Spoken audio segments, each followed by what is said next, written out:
Hi guys, welcome back to my channel. I'm actually editing this video right now and it's pretty long, so be sure to use the chapters in the description in case you want to skip something, because this covers like October, November, December and maybe even a part of September. I don't really remember, but yeah, have fun watching and I hope you have a Happy New Year, because when this goes online it's probably already been the new year or it's the last 2 days or something. So yeah, enjoy the vlog and see you next year.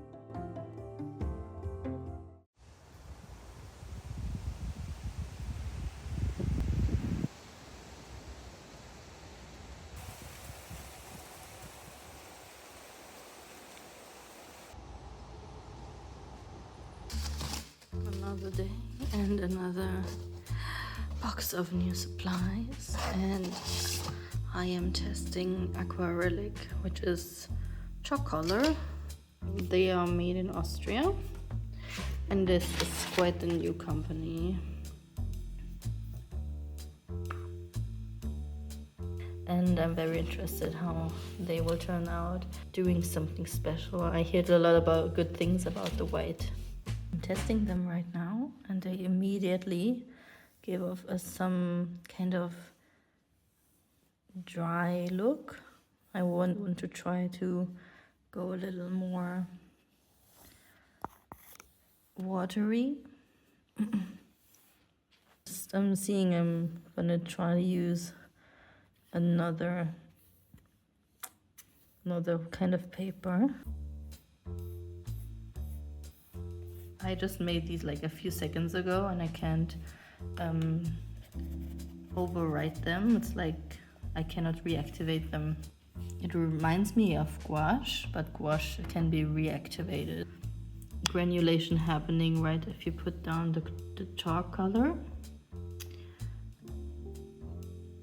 It's like markers. I think it's very hard to make clean, smooth transitions. I don't think it's meant for that, but you can make interesting effects, I think. Until now I just am using a flat brush.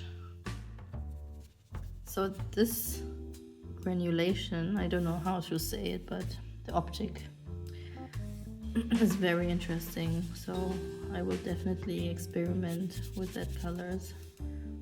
If you put it on top of each other, it looks quite muted, but the color is actually pretty it's well pigmented. But if you lay it on top of each other, it's like you can, like, for example, have something very thick here, maybe some trees or something. Trees, whatever, and it's already done right, and then you put it down the background, like maybe that's like some hill or something like this, and it's already very thick. Do it like this. All right, now then the emphasis is on, I'll take a bit cleaner brush, this part here, like a lake or something like this. And then you can just go deeper in color with more non-diluted paint and create like shadowy silhouettes. And that is actually kind of gouache, but you don't have to go layer by layer. You can paint the background layer later, and that's very interesting. So here you can see when I use a round brush, it kind of, the dilution looks a little bit different. The color is written here, Frost. It's not labeled on the paint itself. It's because they want to, I guess, produce the same bottles and just have the color differ, which is so smart to not overproduce. It's very opaque, so I can just decide which layers I want to paint. Actually, I can go in over the top easily Now I want to dilute a little bit. Let's see what happens here.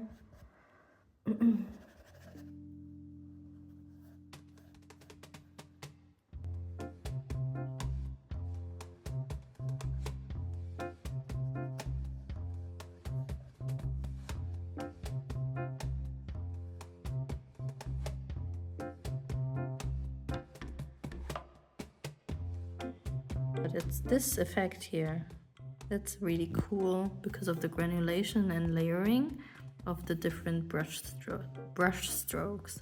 So I think it really, this medium, this white chalk, is very dependent on what kind of applicator you use. Like we use brushes now, but I think you can also use like a roll or something, and also how fast you work and the amount of water, how much diluted it is. Because you look at this here, it's so much different, the round small brush with a lot of water and these applicators, but you see the brush strokes very strongly, which I very, very much appreciate.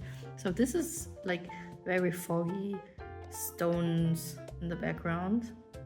I can see that, like they go around here or something, and they have a very cool effect. So I will definitely try more with them. I like this here, this fading. It's not very shiny, so it's very matte. If you like wash or something like this and you look for a little bit more texture, yeah, why not experiment with such colors? So you can see here a little bit of saffron yellow, and I diluted it here to mix it a little bit with this icy tone, and here I put it more thickly. And actually like the combination of this icy tone and the warm color.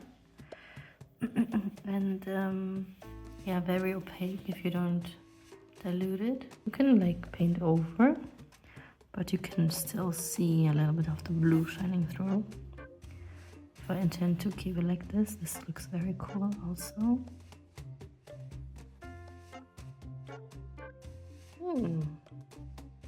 So in my opinion, the medium makes the paper curl quite a bit, so I would preferably use it on a sturdier surface.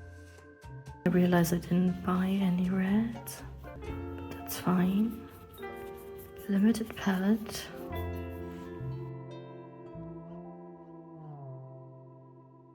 The watercolor paper made it so that I was able to reactivate the wet paint and drag around the pigment.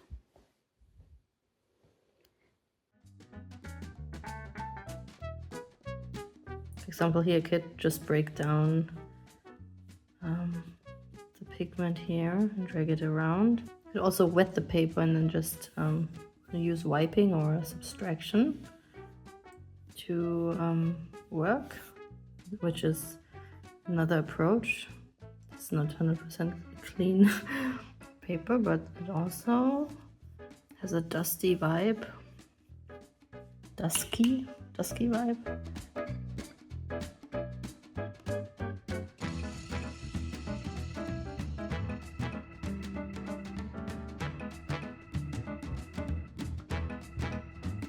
These effects are very interesting for backgrounds and stuff, and for motifs also. So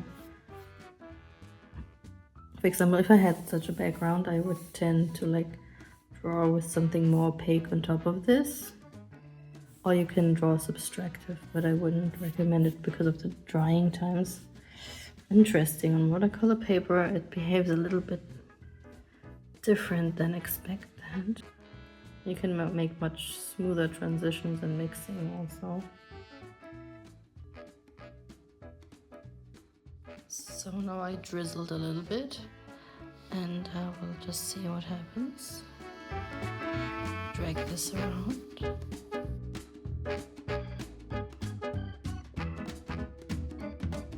Like here in the more wetter areas it faded out much more. I use this kind of fan brush.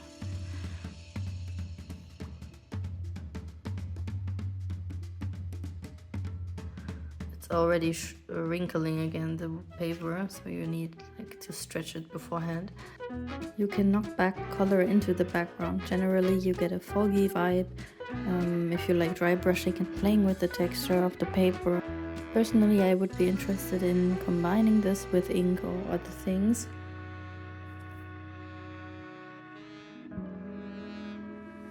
Hi everyone, welcome back to my art channel. It's been quite a long time since I've talked to you just like this, because I haven't been filming like I think anything I'm doing, because I am actually using my phone quite a lot when I'm drawing for Spotify, for sources and references, or just in between. And it's been hard because I don't have like a separate camera that can take long hours of work. My table here is completely cluttered with stuff because I don't have any cupboards and all these things. We try to find a, I think we are thinking about getting like a vintage drawer thing to put all the painting stuff and art supplies, because this looks more messy by the day. I think the table will be gone. We will get rid of that one, because at the moment I just use it as like space, because I mostly at this time I work like vertically, and if I use a table, I use the kitchen table like the one I'm sitting at right now. And what I didn't even mention, I have a website now. Since the last video came up, I already worked on that, so in October it went online. And if you're like me, I am very experimental. I love inks. I have actually focused a lot on experimenting.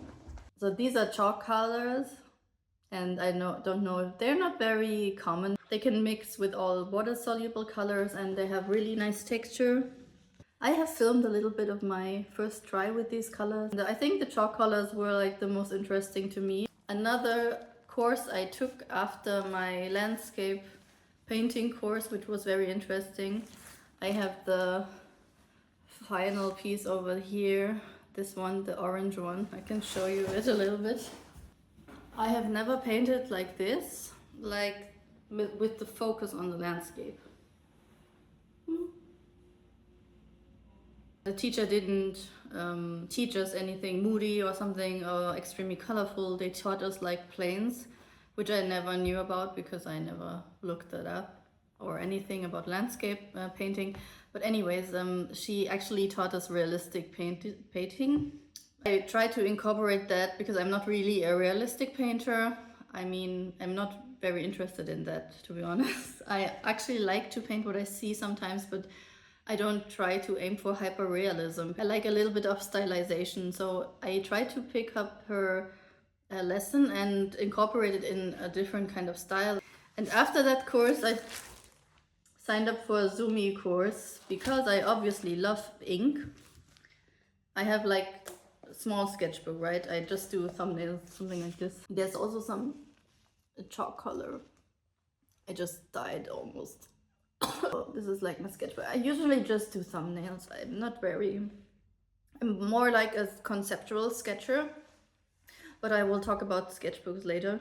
I wrote down no acrylics, high contrast within a piece in the colors, and a love for ink. So these are three things that are very apparent in my work and which I identified, I think.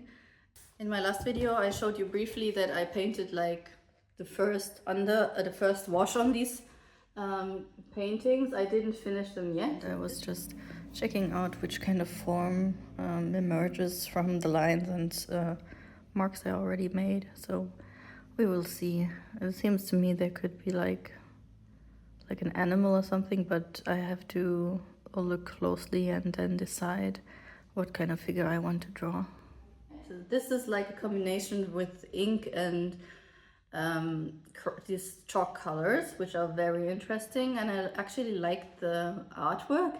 And I just let my eye pull out an image. Like there's a horse here, there was a horse here, but I deleted it. Then there's another horse here, which looks back here, and there's a dog. So they are just like, it's a very movement heavy picture.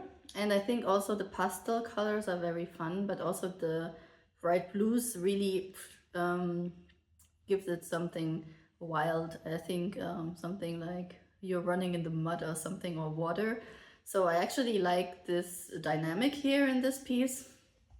Yeah, and I also used like acrylics for the underpainting. Here it came very clearly to me that I don't want to use acrylics in like as a main medium in my work, because I used acrylics here a lot in the background. I use also ink and some white chalk color. But this is also not finished. This was just some color I slapped on this canvas, and I have no idea how it will look like later. This could be maybe a head of a tiger or something, or maybe this would be like a surfer on a surfboard, and this is like a wave, or it could like be, I can see a lot of pictures here. I'm like a little bit of psycho. This could be like the front of a ship, and this is like the wind thing. I don't know how to sail. I don't know, a sailing ship anyway, and this could be the ocean. So I don't know, there's a different options. So these two I wanted to approach on the same way. So both of them I'm throwing colors or whatever I feel like doing, and then I will see what kind of image emerges. But when I use the colors, they look fine to me, but like when I use them, I don't enjoy them a lot because they look kind of plasticky. And when now I was using oil colors, I'm not really fond of the texture of these colors.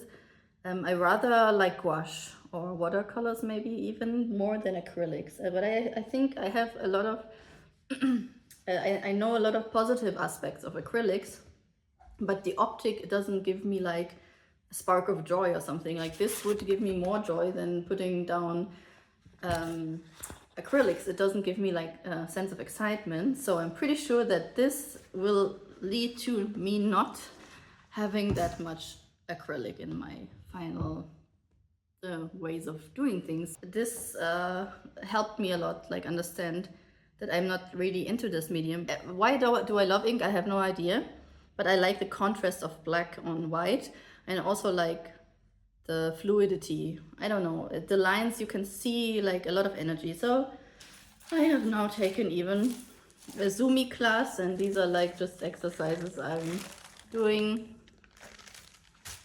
and it's really fun. I never worked on rice paper, so as you can probably tell, I'm working all over the place. Before we continue, thanks again for supporting and joining me in this journey of finding my style. I'm doing a lot of thumbnails like these. For motifs, it's very unclear, but I think I'm more like a figure drawing person. I had like a little bit of breakthrough thinking about a certain object.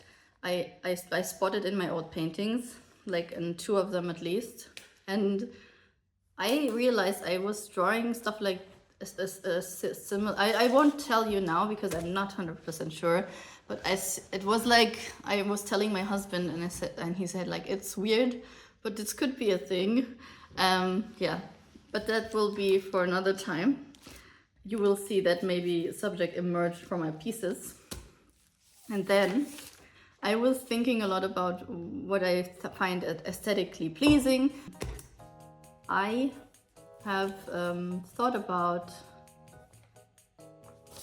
ancient Egypt, because I don't know why, but we had in my childhood we had like a shower downstairs in the basement. I don't know why, but there was a basement, and this shower had like small tiles, and I remember that they had like an Egyptian style figures on them, like some kind of, I don't know, not like a whole picture, but like just a few of them. Like it was interesting, and I still remember them.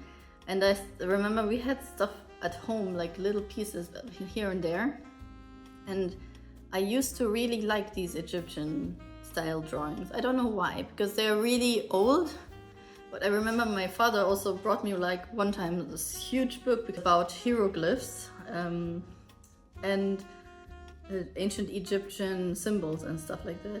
And he gave it to me, but I think he actually bought it for himself. But he said like, whatever, these are the first comic books ever. And I was like, what? They are not comics. But yeah, I don't have that book anymore because it is somehow lost in translation.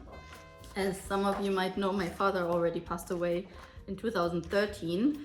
And but I got like an ornament book for very cheap actually, but it's huge. It's like this huge, and it has a lot of different ornaments in it, which is so interesting. And I was looking at the Egyptian ones, and I have to say I really dig them. Like even the colors I find so beautiful, and Egyptian blue, I was thinking about that, using it. And the consequence of my obsession became that I bought papyrus and I want to draw on them. I have 6 sheets, because 6 20 by 20 sheets, because these are like the minimum you can order. And I wanted the small ones first because I wanted to try them out. I have no idea how they work, but they have a transparency. They have like a transparent quality to them, so you can actually see through. And this gives alone, this gives a very interesting texture, and this is quite sturdy. I have already 3 motifs, and one I did yesterday is like this one. It's just like a girl in I don't know, Egyptian landscape or something like this, refreshing herself from the heat. And here in this composition, it helped, the other course about the landscape actually helped me a lot to position things. And I know it's a bit rough on the front, but I will try this on the papyrus. I'm not 100% sure how I will do it, like in which kind of method. I think I will use gouache or something like that. Apparently I was totally nerding and looked up about everything. So Sumi painting, Egyptian style wall paintings, I'm actually looking into right now. Sumi painting is very interesting because you hold the brush differently. So every time I'm learning something, I'm thinking, I'm actually enjoying a lot what little bits and pieces what I can learn, and it's so fun to experiment. That's why I actually also got a real sketchbook. This one is from a brand Pitt, and because it's so nice, I will fill it. The special thing is with this sketchbook, you can just put it down flat and it will open, and they come in different sizes, but you can work on it openly and it will not fall together again. I already wrote a little bit here and tried some Sumi ink. Yeah, I have my exercises here. And yeah, this one I did the last day and I was very pleased about it, how this came out. I was just trying to capture what I saw outside my window, and the interesting thing about here is I use watercolor for the sky. I don't know if you can even see it, but there were 2 different trees behind each other. One was like an evergreen tree, which is this part here, and the tree with the yellow leaves. Yeah, they are in the front. So I put, before I started this piece at all, I was first putting down like pastel oil pastel. I have some very old oil pastel, but I used them here, and then I washed the ink, and the oil actually repels the ink, which is super interesting. And then I filled at the end the orange and the yellows here. I also put in with oil pastel, because you can blend a little bit over the ink where it's quite light, and put some highlights here and there. And that's what I also used, is oil pastel. So it was just oil pastel, watercolor and ink wash. And it turns out actually with a quite depth. I really like this method. I have to think about what do I want to put in oils, then I can wash ink over it, and the oil pastel will be untouched. So I was thinking maybe I can use some washes of ink or something on canvas, and for that I saw that there's a medium, I don't have it here, but there's a liquid which is like Aquarel aquarelle ground, and you can put it on canvas and use aquarelle on the canvas without having to use it directly on the canvas, because it's a bit different. On canvas you have like this canvas tooth, and it behaves not like on paper. And option number 2, I can use rice paper and collage it behind an oil painting or something like that. It's actually nutty ideas emerge in my mind right now. So I want to use oils, but I also want to use inks a little bit. So I'm not sure if these are 2 separate things which come in 2 different styles or something, but I'm really down to playing around. So I have this very nice sketchbook I'm filling, and it's really easy for me to fill in there something without expectation, because I don't have much time for drawing, because I have like a very small kid, almost 1 year old. I cannot believe like how she's growing. But yeah, in between sometimes I can make it in the evening or something. I can just washi tape a little space in the sketchbook and then make something pretty and try some things out. And I'm very happy I took these small courses. Even if they're like super cheap, they helped me so much in understanding material, because I was stuck in thinking about what kind of subject am I going to paint, what kind of things. I have a lot of ideas, but I cannot find like a coherent subject. Sometimes there are like overlapping motives or something like this. I have to be very observant of myself.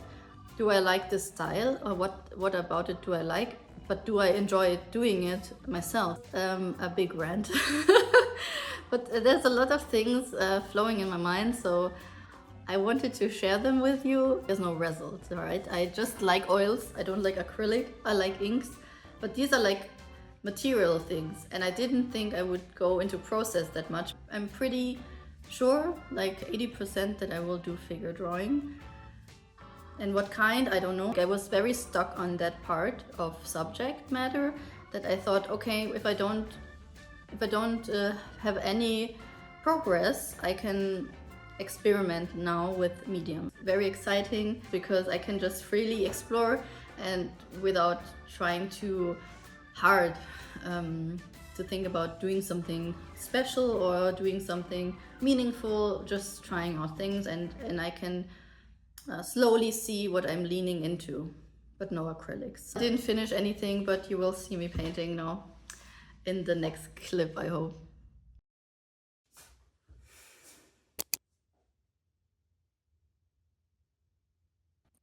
Maybe you will recognize this, because there's a separate vlog where I started this picture and it looked completely different.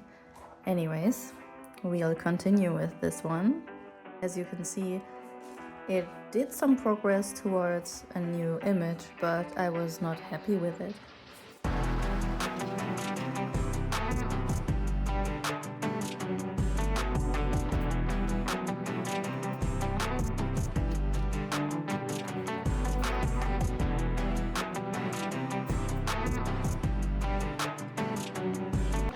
The snake has always been an elegant and wise creature in my eyes, often associated with magic, transformation, and even deception. Since I had my child in the year of the snake 2025, I naturally think of my daughter now, whenever this animal appears. What initially started as a mini sketch in my sketchbook, this image seemed to go through different stages of transformation.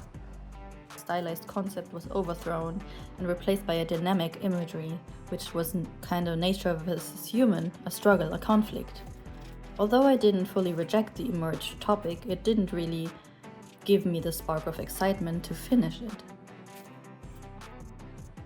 After some time, I finally came to tackle it again.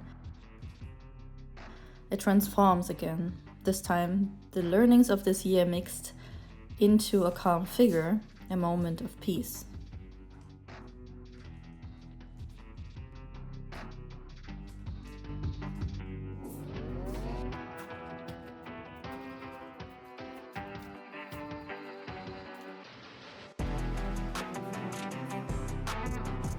I'm a person that longs for peace, not really in the broad context, I mean just within myself at least. A calm mind, a quiet surrounding, a home. That's mainly because of my upbringing, though that's a whole different story. I immediately found some flow and connected with the image in front of me. Are we underwater? To me, it seems so. The ocean is vast and full of resources, but can be intimidating. Down in the depth, though you can find absolute silence. Like my figure in this painting, I want to embrace the possibilities each transformation can bring into my life, not fear them. If you dare to dive deep, maybe you can share a quiet moment and reconcile with an old friend, and this friend is change itself. Here you can see me working on the papyrus project, and it didn't turn out the way I wanted because it was actually pretty hard to see through the papyrus, and I thought I could just use my light table, but we will see how it goes because I'm not sure. I think the watercolor wash on top was actually okay, but I'm not really into it, and I think I might discard it completely at this point. Just like that, October has already passed at that point, and we were running into November.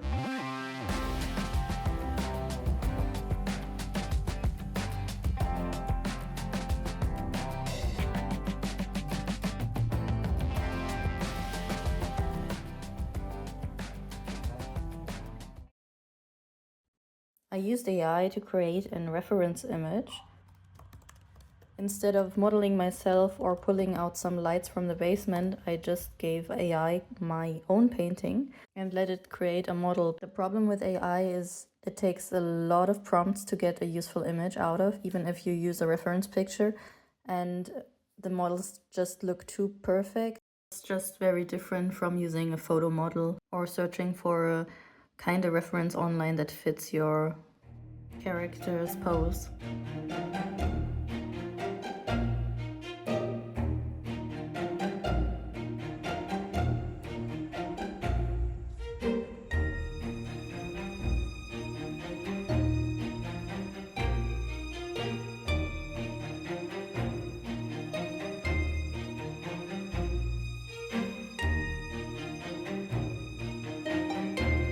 Before I can notice, November passed pretty quickly and it was already December. Hence, Christmas time was around the corner. Hi everyone! Like, this is already dried, so I will continue painting. You might not know this, but I got like Kolinsky Zabel hair brushes. The last time I went to like market, it was like a market for old things, and I just got it for 10 euros, like four or five Kolinsky brushes. The red Zabel Kolinsky, I got these in different sizes, and they are actually super expensive nowadays because for different reasons, not very animal friendly, since they are made from like a red Zabel hair, which is quite, I don't know, it's probably quite rare, so maybe that explains the cost of these brushes, but they hold themselves really well, so that's why they were very popular, especially as a soft brush. There are a lot of synthetic versions of that. These from art shop Bösner in Germany, and these are Aquarylic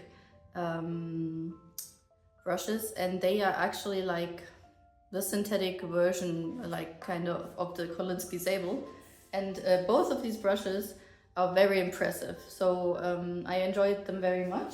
I got some Rosemary brushes for oil painting. A set full of brushes on Rosemary. It's like a little Christmas gift for myself. They have a lot of range, and Rosemary does come from England. I got different types of brushes, so I didn't buy a set, but I picked out different ones and a bit more bigger ones also, and most of them are like versions of more hard brushes, but I also tried some synthetic ones, so it's a good mixture of synthetic and bristle brushes, and I wanted to unpack them with you because this is so exciting. And there's like a catalog underneath. So first we got some chocolate, I guess it's Christmas time. And then we got some master workshop advertisement. And there are different chocolates inside, I think. I think it's pretty risky to put chocolate like this just randomly in a box because they can melt, right? Depending on where the package is sitting in the car. There's just leaflets for Master Workshops 2026, brush cleaning advice. Dear artists, when I started Make It Brushes 40 years ago, I never dreamed we would be where we are today. My trade has taken all over the world, both sourcing materials and learning different styles of manufacturing. It's from these resources that I've developed my own method of making brushes my way. I'm dealing with artists directly, la la la la la la. All right, we have like a little bit of a thank you letter going on from Rosemary herself. That's like that's the person who founded this thing. That's why the company's name is Rosemary Co. So we have her here. Final thought.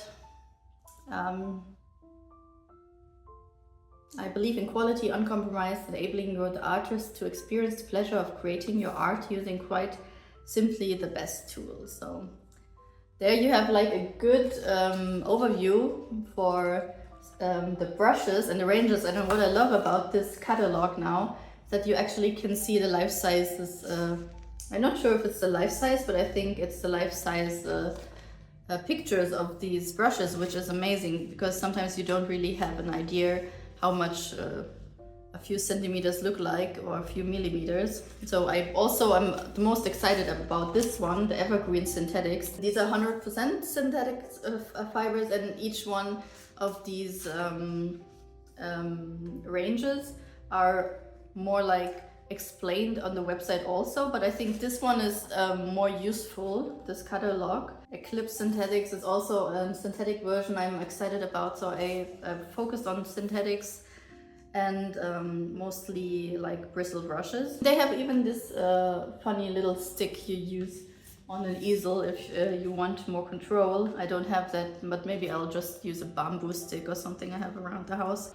Small brush stroke things, what you can do with what, and FAQ, so that is very nice and informative. I love the catalog, and I didn't expect it to be this detailed. And I have this Rosemary Co sticker now. So, and also this one, I want to talk about this one next time. I have made some progress around that one, as I have a lot of work in progresses now, and it's annoying me.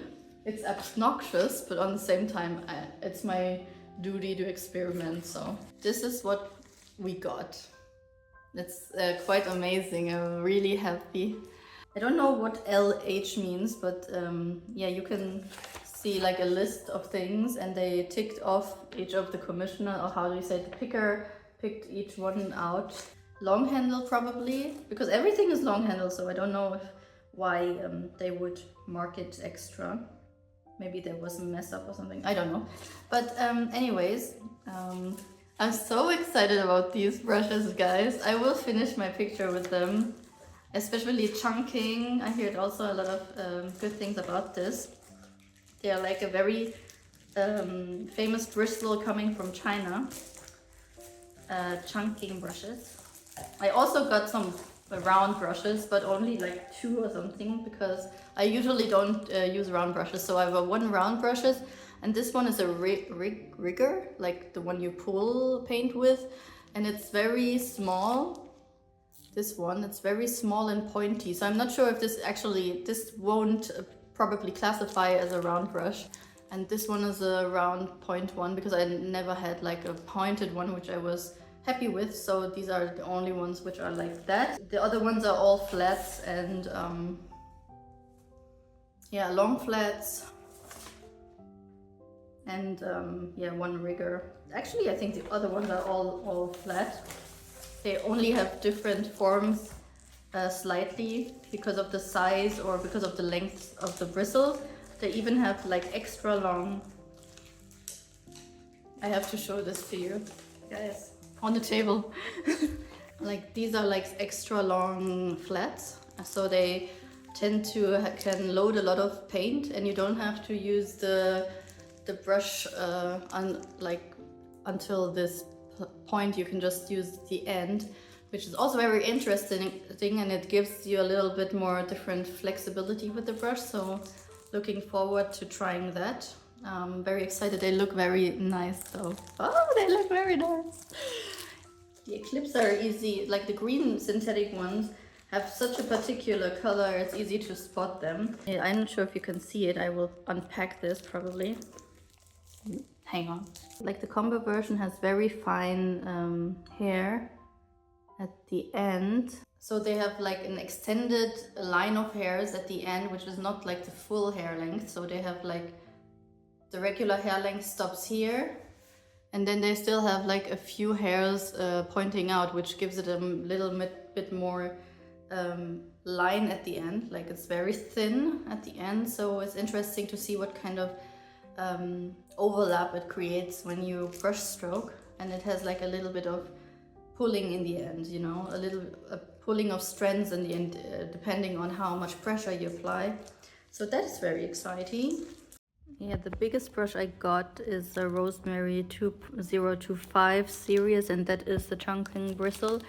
It's very loaded in the end there, and it's in size 16. It doesn't even show in the picture. It would be like here.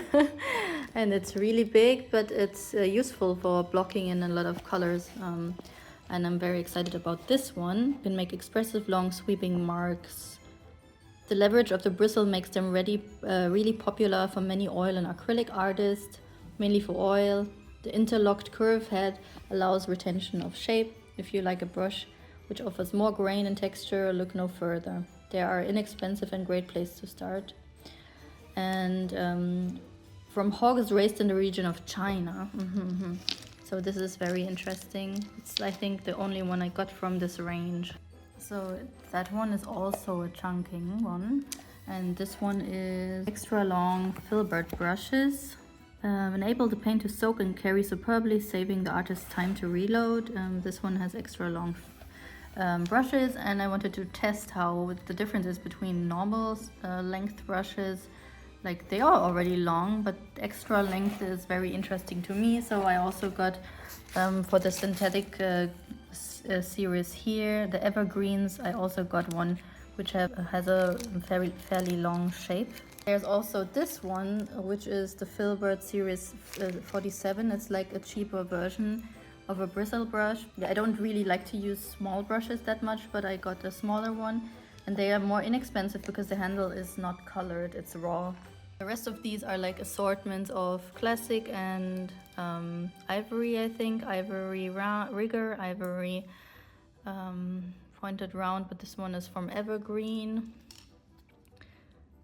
Yeah, ivory short flat, so I'll have short ones too. There was also different ones I was interested in, and I tried to settle on a set, but I was interested in these especially, and I didn't find a set with a good combination, which I liked. I asked the customer service, and they said like you save like 5% if you get a set, like on the overall price of the brushes. So didn't have any discount for that assortment here because I didn't choose a set. Got myself just the ones I wanted, to be honest. So, but to really get the hang on a brush, you really need to paint with it on a project, so you can actually see what types of things they can do, and more than one time. Obviously, it's not like a final review for these brushes because you really need to try them for a while, and I will do this in my practice anyway. So, and let's continue painting. It's like pretty late, and I made a huge mess, but we could make a lot of progress on the skin. And still needs some work, obviously, but I think we are making good progress here. And I used 3 of the new brushes, and then I really like this one for blocking in. This one is Rosemary Ultimate Long Flat. It's really good. realized already with the ivory ones are super easy to clean. I just cleaned them, and it took like a few seconds for this one. Of course, this one is pretty small, but the oil just comes off. I'm just cleaning them with olive oil soap. The pigments come off so easily. It's really amazing, actually. And on contrary, this one took much longer. I painted a lot with it, so of course it took longer. And ultimate long flat. Well, I have like one bristle which was already a bit hanging out in one side. Now I just reformed it, so these are the interlock bristle ones, where one side and the other side are facing each other with the curve, which is very interesting, and I actually really like this one. I'm not sure if I like it because of the size or because of how the paint holds onto this brush. I was a bit rough with it, not by cleaning but with painting. I painted quite a lot with it, so I'm very happy with this one, the classic bristle. But this one is very small, so I didn't use it a lot, but you can see like all natural hair just fray very fast over time. So if you have a lot of strong hands and press a little harder, I will recommend synthetic bristle brushes just for upkeeping. So this is me checking in after my first trial of these brushes, and I think like the ivory ones might be the most like beginner friendly, because they're not as expensive, and they are really easy to clean, and they're pretty straightforward, so I don't see any downsides with them. And for a replacement for natural bristles, I think these are very good. They say it's a feel of nylon and hog bristle, and also these are the workhorses, and I can see then that because they snap back to their original form very easily. And I'm not really a person who's very soft on the paintbrushes. I actually normally, in my natural state or the most parts of my work, I press down pretty hard on the paintbrush, because I don't know, I just have that feeling of, I don't know why, but it's like just my style. Even like not painting or drawing, I used to hold things very tightly, more than I should do, and I break things with my hands. So yeah, I'm not like a soft person with my hands, even though that sounds a bit weird, but I can see that. So that's probably why I do like the feel of bristle, because I can actually feel a little bit of the canvas, and you can like put some strength behind it, and I don't know, I just like the mark, all that sable stuff. The sables are very good brushes, don't get me wrong, but they feel very soft on the ends. They are very smooth. So it's very interesting to find out more about these differences, and I'm happy to check them out even more. I'm very interested now in the wonderlands of how these brushes work, and there are different usages, and it's super interesting. It's like a black hole that swallows you if you get too much into it. But actually I'm enjoying it right now, because I have these new brushes and I want to try them out, all of them. And I just, actually today I didn't even plan to paint. At this moment I didn't have time to paint at all in December, like only few projects, but not like seriously all painting, because it takes some time to set up, and then I have some resistance against that. And then I just said one evening, like today, I was thinking, oh gosh, I will now pre-mix these skin colors, and that's what I did. Like, it took me a while, and then I said, oh, I want to block in the darks, and then I started blocking in the darks, and suddenly I was painting, and it was a very good session for me. Yeah, I didn't set up the camera, so you didn't really catch that much of the process, but it was so much fun. And when I put down the bristle brush, I was like, wow, this actually, it's faster. It's faster to have a big bristle brush that actually can also go sharp on the edges. I actually could pull a pretty thin line with it, so I did enjoy that size 10 brush. And yeah, I think I'm going to lean into bigger brushes in the future, but it depends on the canvas I'm working on, to be honest. So yeah, that's my small experience update.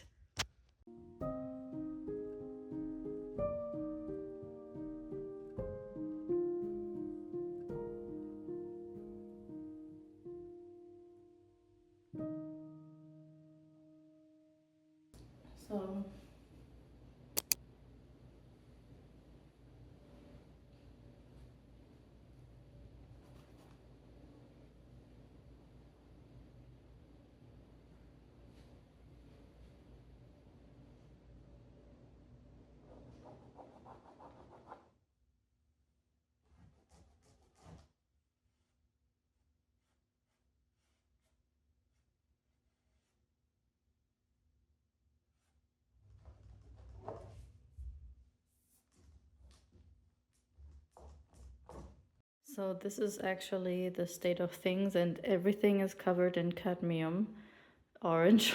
So I worked on the face a little bit. I corrected the nose, but I have to fix the face a little bit more, and without getting too much into small brushes. And I have to work on the hands a little bit more also. Now I put the background a little bit more together. It's a very muted tone right now.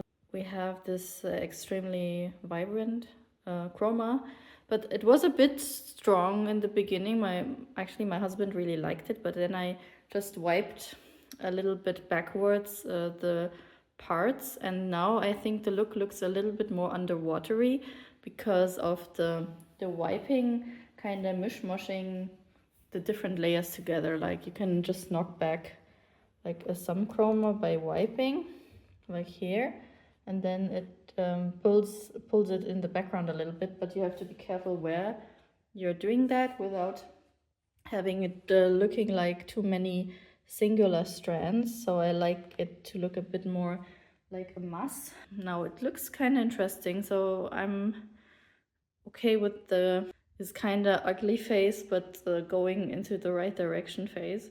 But I have to fix a lot with the hair still, because we have to put a bit of more depth into the colors, like into the single parts on the background should be more far away, and there should be a little bit more darks in there also. And there's still so much work to do, so I think I will still work on it 4 or 5 times, even depending on how many mistakes I'm doing, because I actually in the face I had some problems where I couldn't leave it, and I tried to make it better and then it turned out worse. So I have to control my urge to fix everything at once and have to just sit with it until it's dried, and then I should go in again. And that I should do step by step until I get it. And I have to be careful not to make her look too serious now, because since I put here more darks in the lips, it looks a bit more, she looks a bit more tense, and I want to have her a little bit more, a very gentle expression, and that will be okay if I have to fix the face a little bit, because the lighting is not 100% there yet, and it looks a bit funny, this shadow here, for example. Here it's far too dark, depending on, because it looks even more darker because the highlight is here, so that's like a bit too much contrast, too much difference in shadows and lights and stuff like this. But overall it's going into the right direction, and I have to clean this before it will stain. So yeah, it's okay. I just have to be patient now. So basically I'm knocking down a few layers, because now it's very wet. That's why I can like even push back with my brush by doing so. But it's a little bit tricky because you have to be careful what you're moving around.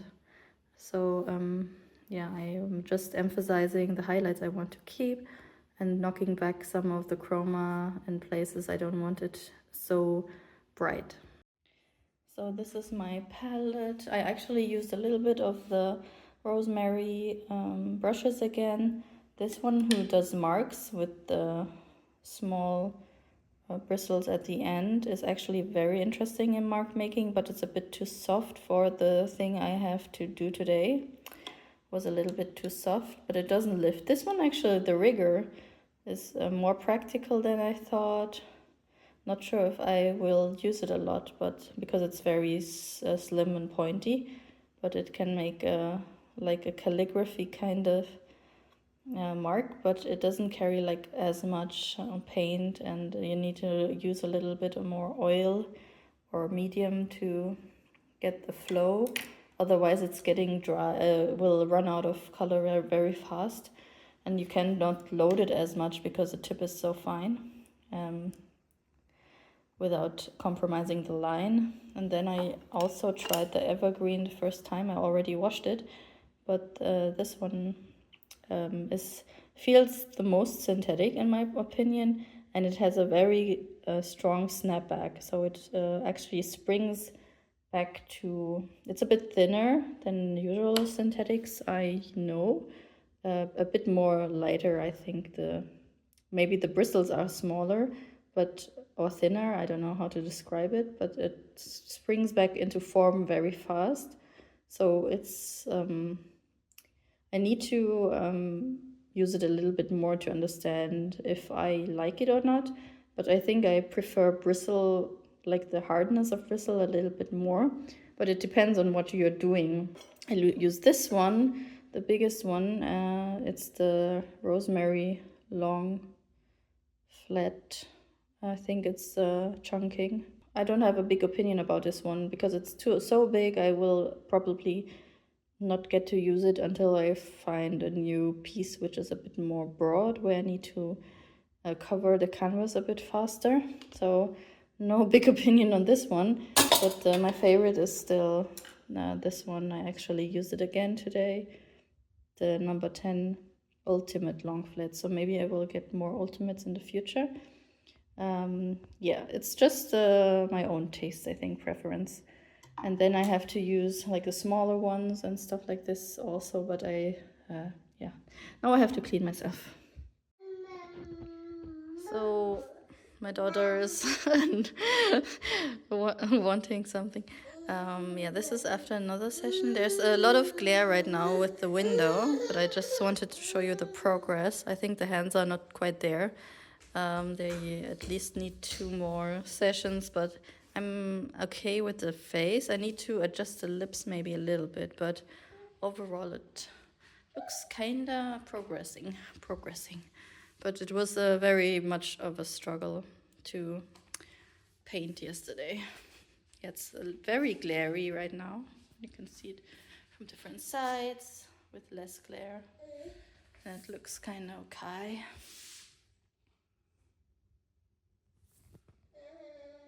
It's still so wet, so you see a lot of structure.